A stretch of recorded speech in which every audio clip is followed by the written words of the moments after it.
After 87 years in business, Beehive Flooring is celebrating by rolling back the prices. Ceramic tile at $149 a square foot. What if your home had secret slots in the wall for disposing of razor blades? Imagine finding hundreds of them during renovations decades later. Quite a surprise. And what about stumbling upon a random toilet in the basement, unenclosed and standing alone? Why would such a thing exist? These are just a glimpse into the past of home features that were once common but have now disappeared. From hidden blade slots designed to collect used razor blades, to basement toilets known as Pittsburgh potties, homes used to have quirks that reflected different times and needs. Join us as we explore the 10 strangest home features that no longer exist. Oh, this is 1036. I'm sorry, I must have the wrong number.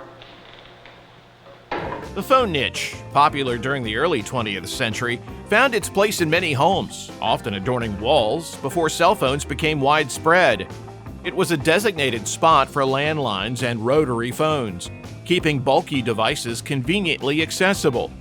Picture a small wooden cubby with a shelf below, ideal for storing phone books and personal contacts. Families gathered around these niches to make calls and share news, serving as vital communication hubs that bridged distances. Strategically placed in hallways or common areas, they rang with incoming calls, prompting hurried dashes to answer and retrieve the hefty receivers from their cradles. However, as technology progressed with cordless phones and mobile devices, the utility of these phone spots dwindled. Their specific purpose and spatial constraints led to their eventual decline. As families gathered around phone niches in their homes, these communication hubs were essential. But what about the elegant butler buttons? Let's explore another luxury of early 20th century homes. The servant floor button, also known as a butler's call or ring, was a fascinating feature in elegant dining rooms of the early 20th century. Found primarily in grand homes and mansions, these buttons epitomized luxury and sophistication. In dining rooms adorned with chandeliers, fine china, and polished silverware, the button allowed the host to discreetly summon the butler without interrupting the meal. By simply pressing the button under the dining table, the butler would promptly appear to provide service. This innovation streamlined communication during meals, adding an air of refinement to social gatherings. However, as societal norms changed, the need for live-in domestic staff diminished. Modern conveniences like electric bells and intercoms replaced the servant floor button. Today, if an old house still has one, it's often hidden beneath a rug or preserved as a historical artifact. In the grand dining rooms of the early 20th century, a discreet button summoned the butler. But what about hidden beehives in old homes? Let's explore indoor secrets. In the past, some old homes had hidden beehives built into their walls or chimneys. This trend, popular from the late 18th century to the early 20th century, allowed homeowners to have a constant supply of honey without leaving the house. The bees also helped pollinate nearby gardens and orchards. To access the honey, homeowners could go to the attic or upper floors and open a secret panel, making the process both exciting and practical. Builders created special cavities for the bees, who entered through small openings, while humans reached the honey through hidden compartments. As cities grew, outdoor beekeeping became more common. Indoor hives faced issues like bees swarming into living spaces and honey leaking through the walls. Eventually, outdoor hives replaced these indoor setups, offering a cleaner and more manageable alternative. Imagine having a beehive inside your home, a hidden treasure providing honey without stepping outside. But what about the Sorleen ceiling bed? Let's explore next. The Sorleen ceiling bed, patented in 1913, was an ingenious space-saving solution during the early 1900s. Unlike the Murphy bed, which folds into a closet or a wall, the Sorleen bed was stored in the ceiling. When needed, the bed descended from the ceiling, providing a unique and practical way to maximize space in small rooms. By day, the bed vanished, leaving ample floor space for other activities. Families were amazed by this hidden gem, as it allowed them to transform their living areas effortlessly.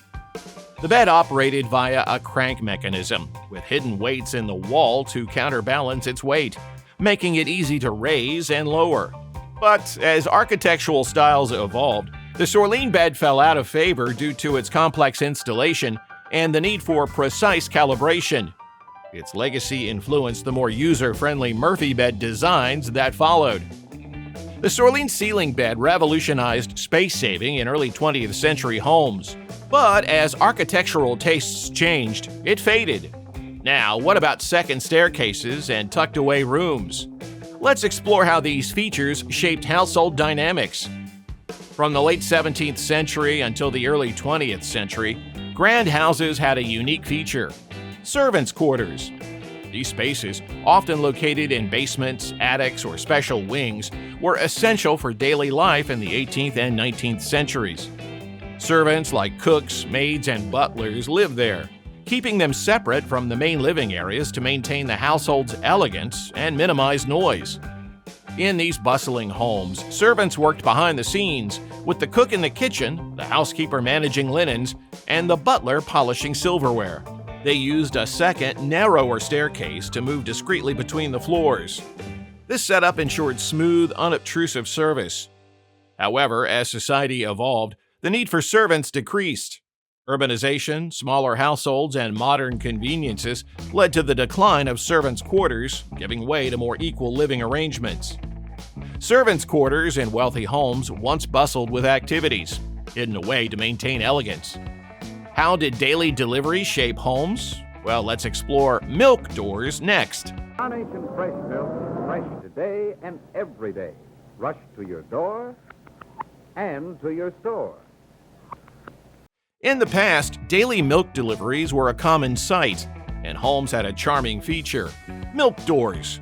From the late 18th century onward, almost every American family without a cow relied on milk delivery. These small doors were usually found on exterior walls, often between kitchens and back porches.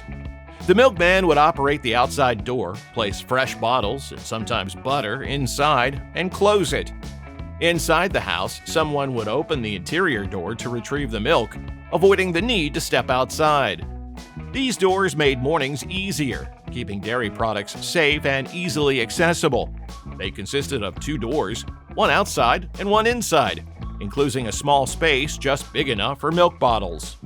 As refrigeration and lifestyles changed, milk doors became obsolete, but they remain a nostalgic reminder of a simpler time. In the era of milk doors, households relied on daily deliveries for convenience. But what about boot scrapers outside home entrances? Let's explore their role in keeping homes clean. A boot scraper is a simple yet practical tool designed for cleaning outdoor footwear like boots.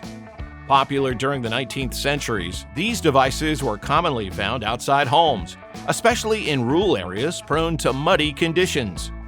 Their purpose was straightforward: to remove mud, dirt, and debris from shoes before entering, thereby keeping indoor floors cleaner and reducing the need for constant cleaning. Boot scrapers featured a U-shaped design with hard bristles that effectively cleaned footwear as it was scraped against them. Many came in different designs, some more simple than others. With the advent of paved roads and urban living, their popularity declined as modern flooring and indoor doormats became more prevalent. Today, boot scrapers have largely been replaced by indoor alternatives like doormats and shoe brushes. But they bring back memories of a time when cleanliness began at the doorstep. Boot scrapers, once crucial for cleaning muddy footwear before entering homes, faded with modern advancements.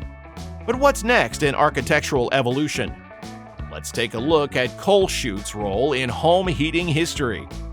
Before natural gas became the main fuel, coal was essential for heating homes. Families depended on coal to stay warm, and delivery trucks brought it to houses. Tiny doors on the exterior walls of older homes, called coal chutes, allowed coal delivery men to shovel coal directly into the basement. These iron doors, common until around 1940, were particularly prevalent in colder climates. Coal chutes made it easier for delivery men to do their job and ensure the home stayed warm during the winter. The coal chutes worked by opening to a narrow passage that led to the basement. where the coal would fall into a bin. Although very popular in the early 1900s, coal usage declined due to coal shortages and the advent of safer, more reliable fuels, making coal chutes less valuable to American homes. Coal chutes ensured homes stayed warm during winters, a vital innovation until the mid-1930s. But what about the hidden history of razor slots? In the early 1900s, men often visited barbers for a close shave. This changed in 1903 when Gillette introduced the double-bladed razor, allowing men to shave at home. Medicine cabinets soon featured a small slot for razor blade disposal. The slot led to a hidden cavity within the wall where used blades accumulated. Over time, families unknowingly contributed to this hidden pile. Decades later, renovations revealed hundreds of old blades within the walls, an unexpected find. As plastic cartridge razors with disposable blades became popular, the need for these slots diminished. Today, modern razors are simply thrown into regular trash bins, marking the end of this unique feature in home design. In the early 1900s, men adopted to shaving at home with Gillette's double-bladed razor, creating hidden blade piles in walls. But what about those basement toilets? Let's explore their surprising roles in industrial cities like Pittsburgh. In old houses, especially those built before World War II, you might stumble upon a curious sight in the basement. A lone toilet standing unenclosed, sometimes with a basic shower or sink nearby, or none at all. These basement toilets, often dubbed Pittsburgh potties, have a peculiar history. They earned this nickname due to their prevalence in industrial cities like Pittsburgh, where weary steelworkers and miners used them to clean up after work. This helped keep the main living areas of the house free from the dirt and grime they carried home. However, not all basement toilets served the same purpose. Some were remnants of outdated plumbing systems, including early sewer pipes made from hollowed-out tree trunks. As cities grew, these systems struggled with sewage backups, prompting the need for different plumbing solutions. Interestingly, while these basement toilets are less common outside Pittsburgh, the city holds a unique pride in them. Archivist Ron Barra suggests that this pride reflects a local cultural quirk, emphasizing the fascination and local lore surrounding these vintage fixtures. Exploring the 10 strangest home features that have faded into obscurity reveals a fascinating glimpse into architectural history. Which of these features would you bring back in modern homes? Like, share, and subscribe for more intriguing insights into the quirks of history.